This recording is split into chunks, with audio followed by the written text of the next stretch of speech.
Magandang gabi po sa inyong lahat, mga kababayan.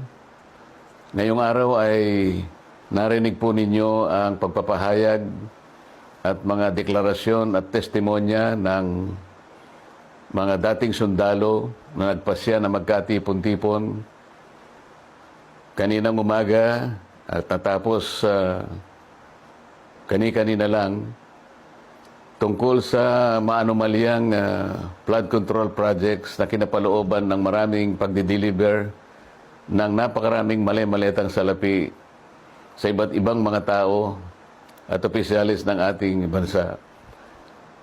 Yan po ang sinasalamin sana, mga kababayan, ng dapat na nangyari na inaakala naming huling pagdinig sana ng opisyal na Blue Ribbon Committee na aming sinet noong June 11, 2026.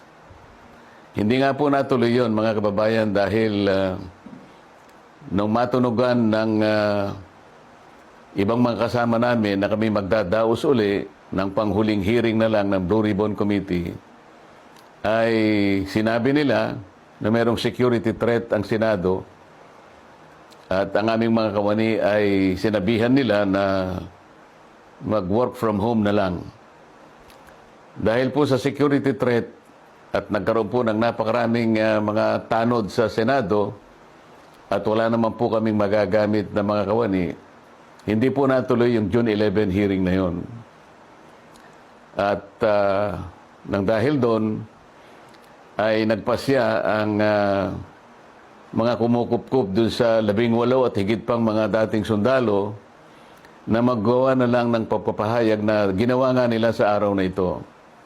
Yan po mga narinig nyo sa araw na ito ay siyang dapat na marinig po ninyo sa isang pagdinig ng Blue Ribbon Committee na ang representasyong ito ay matagal na pong itinalaga ang kanyang kakayahan na siya ang manguna na matukoy po natin ang mga taong nasa likod ng napakamalaganap at napakamalaking nakawan sa salapi ng bayan na ganap po sa kasaysayan ng ating republika.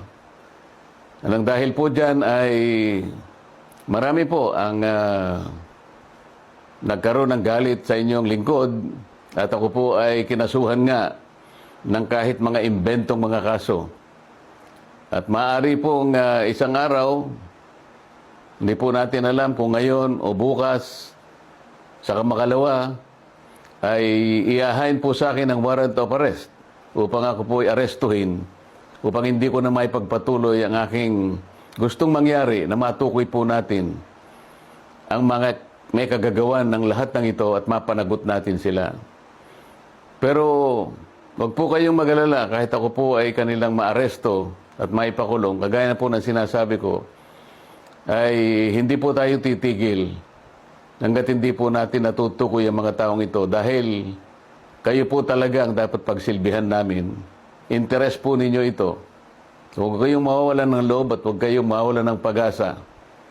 Pansamantala lang naman siguro ang hindi tayo magkikita ng harapan. Ngunit dahil po sa ating pakikipaglaban, alang-alang po sa interes ng ating bansa, ay kailangan tayong magkaisa. Sa tulong po ng Panginoon Diyos, magtatagumpay din po tayo. Mabuhay po kayong lahat at sana'y araw-araw ang diwa ng ating pagkakaisa ay huwag pong mawala sa bawat isa sa atin. Salamat po sa inyong lahat.